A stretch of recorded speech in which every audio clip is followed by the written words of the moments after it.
বাংলাদেশে যারা উগ্র হিন্দুত্ববাদী যারা আছে তাদের প্রশিক্ষণ আসলে এতদিন অনলাইনেই হচ্ছিল। তাদেরকে হয়তো আবার ভারতে ডেকে নিয়ে তাদেরকে একদম ফিজিক্যালি প্রশিক্ষণ দেওয়া হতে পারে বাংলাদেশের অভ্যন্তরে। ভাগোয়া লাভ ট্র্যাপ কীভাবে করতে হবে বাংলাদেশের জন্য হার্মফুল হতে পারে, এটা বড় মাপের থ্রেড হতে পারে। আমি এই বিষয়টা আগেও আপনাকে বলেছি যে বিশেষ করে যারা ২৪ পরবর্তী সময়ে আওয়ামী লীগের যে চেলাপেলাগুলো ছিল ভারতে যাইতে পারে নাই, তাদেরকে হয়তো যাওয়ার আর একটা সুযোগ করে দেওয়া হতে পারে। দ্বিতীয় কারণ হতে পারে বাংলাদেশে যারা উগ্র হিন্দুত্ববাদী যারা আছে তাদের প্রশিক্ষণ আসলে এতদিন অনলাইনেই হচ্ছিল।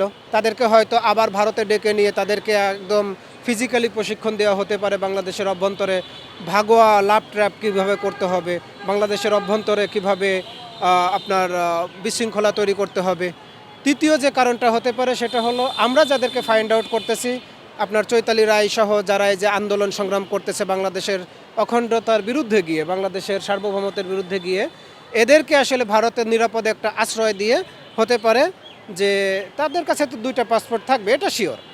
তারা ভারতের পাসপোর্টে বাংলাদেশ থেকে ভারতে গিয়ে নিরাপদ আশ্রয়ে থাকবে, আর তাদের পরিবার বাংলাদেশের আইন শৃঙ্খলা রক্ষাকারী বাহিনীকে চাপ প্রয়োগ করবে যে আমাদের এই লোককে খুঁজে পাওয়া যাচ্ছে না, এরা অপহৃত হয়েছে, এদের বিরুদ্ধে ব্যবস্থা নেন। বাংলাদেশ সরকারকে বিপদে ফেলানোর জন্যে যথেষ্ট পথ খুলে দেওয়া হলো, যথেষ্ট কারণ তৈরি করা হলো এই ভারতের বর্ডারটা খুলে দেওয়া। আসলে তাদের সাথে আমাদের কোনো রকম কোনো সম্পর্ক নেই। এবং যারা যাবে ভারতে, আসলে যে যাবে তাদের জন্য মোটামুটি এতটুকু সতর্ক করে দিব, কী কাজে যাচ্ছেন সেটা আপনার ব্যাপার। তবে আপনাকে সতর্ক থাকতে হবে। পশ্চিমবঙ্গে কিন্তু বিজেপি সরকার গঠন করেছে, আর বিজেপি সরকার যখন গঠন করেছে কলকাতা কিন্তু আওয়ামী লীগের রাজধানী, কলকাতা কিন্তু অ্যান্টি মুসলিমের রাজধানী। আপনি যাচ্ছেন যান, ভালো কথা, তবে আপনি ভালোভাবে ফিরে আসেন। আর আপনাদের দিকে আমাদের সর্বক্ষণিক নজর থাকবে ইনশাল্লাহ।